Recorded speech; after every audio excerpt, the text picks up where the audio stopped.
Струна и кисть и вечное перо. Под таким названием в столице Коми прошел 8-й межрегиональный конкурс бардовской песни среди людей с инвалидностью.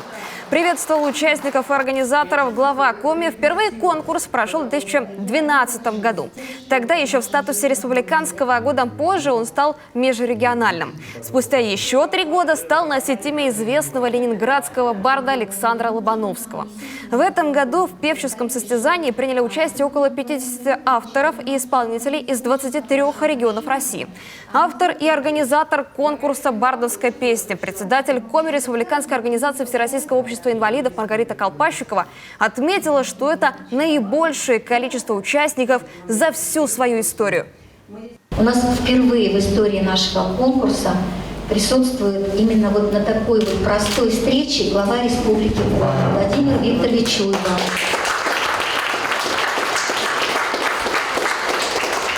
Владимир Викторович, мы очень хотели сегодня увидеть вас, и спасибо огромное, что вы нашли эту возможность, для того, чтобы представить вам наших участников, немножечко поделиться нашим конкурсом, потому что это действительно великолепнейшее действие.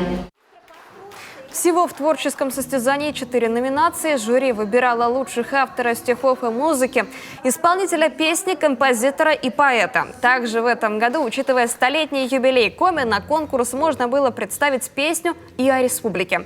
И некоторые из них родились прямо во время конкурса. Здравствуй, город одуванчиков, и во мне благоволишь.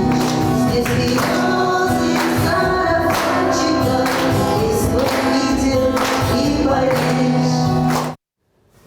Владимир Уйба пожелал всем, кто принимал участие в конкурсе, его организаторам и членам жюри дальнейших творческих успехов и побед, реализации намеченных планов и проектов. 9 лет назад все-таки Маргарита Михайловна организовала этот конкурс бардовской песни среди людей с инвалидностью. И то, что вышел этот конкурс на межрегиональный уровень, это как раз говорит о том, что этот конкурс востребован и популярен.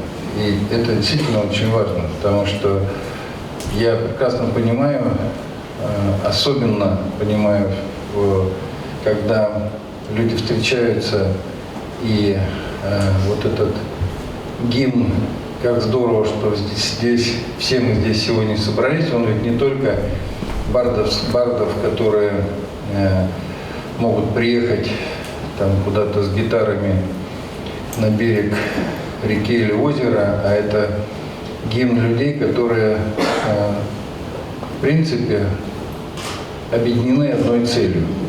Как правило, все-таки эта цель, как Маргарита Михайловна сказала, рождает добрые начинания, добрые песни, которые возникают именно из сообщества одинаково думающих людей.